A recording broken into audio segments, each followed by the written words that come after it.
In part one, we saw how small acts of humanity tried to hold back the darkness of war, and how, most of the time, they weren't enough. But sometimes the acts were not kind. Sometimes they were reckless, stupid, driven by desperation and the refusal to let the war win. And sometimes those acts saved lives in ways no one could have predicted. In 1944, a 10-year-old boy in Baltimore named Marcus found his neighbor collapsed in the street. Heart attack. The man was 60 years old, clutching his chest, face turning blue.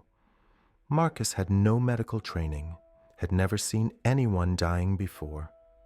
But he had read a book, a single book from his school library about the human body.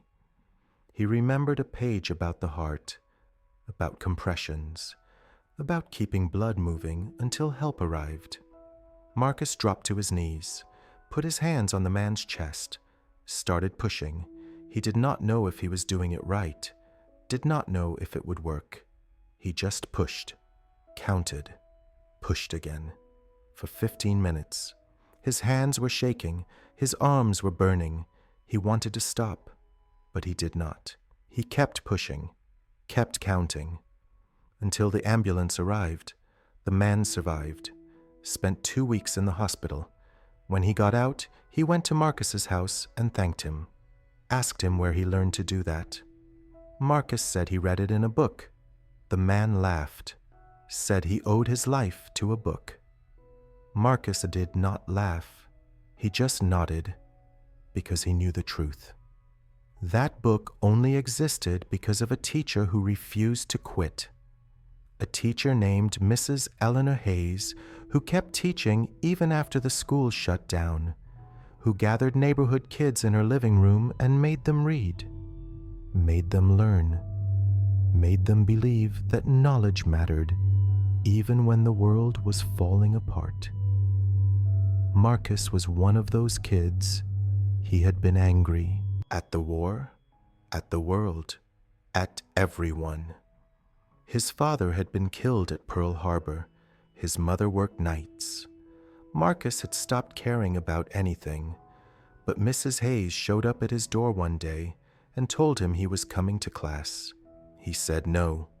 She grabbed him by the arm and dragged him to her house, sat him down on the floor, handed him a book, told him to read.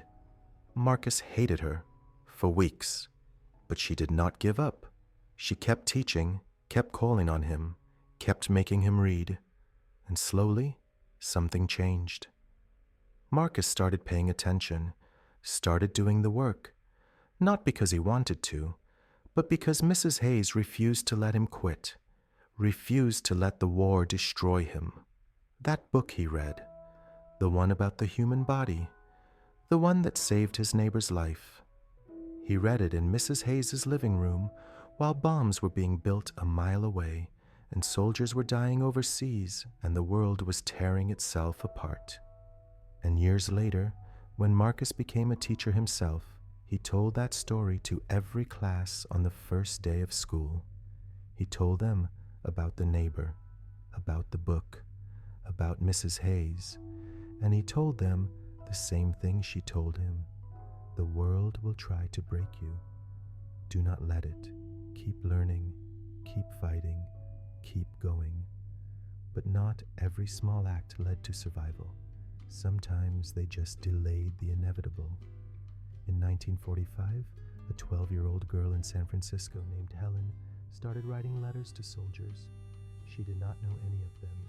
She just wrote, told them about her day, about school, about her cat, about nothing important, just small talk, just reminders that life still existed somewhere. She sent dozens of letters. Most had never got responses, but a few did. One soldier, a 20-year-old kid from Texas named Robert, wrote back.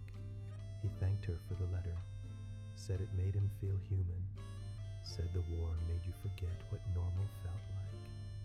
Helen kept writing. Every week, Robert kept writing back. For 6 months, they became pen pals, He told her about the fighting, about the fear, about watching his friends die. She told him about her life, about how scared she was, about how she did not know if the world would ever be okay again. He told her it would, promised her it would. In April 1945, the letters stopped. Helen kept writing, kept sending them. No response. She thought maybe he was busy, maybe the mail was delayed, maybe he forgot about her. She kept writing anyway, for 3 more months. In July, she received a letter, but not from Robert, from his mother. The letter said Robert had been killed in Germany. 2 weeks before the war in Europe ended. 2 weeks. He had been writing to Helen the night before he died. His mother found the letter in his pocket, unfinished. She finished it for him, sent it to Helen, thanked her for being kind to her son, said the letters meant everything to him, that he read them over and over, that they were the only thing that made him smile. Helen read the letter, then she walked to her room, pulled out the shoebox where she kept Robert's letters, all of them, every single one. She opened them, read them again, and she realized something. Robert had been lying the entire time. He said the war would be okay, that the world would be okay, that they would all survive. But he did not believe it. He was just trying to protect her, trying to give her hope when he had none left himself. Helen burned the letters, all of them. Watched them turn to ash in the backyard. Her mother asked why.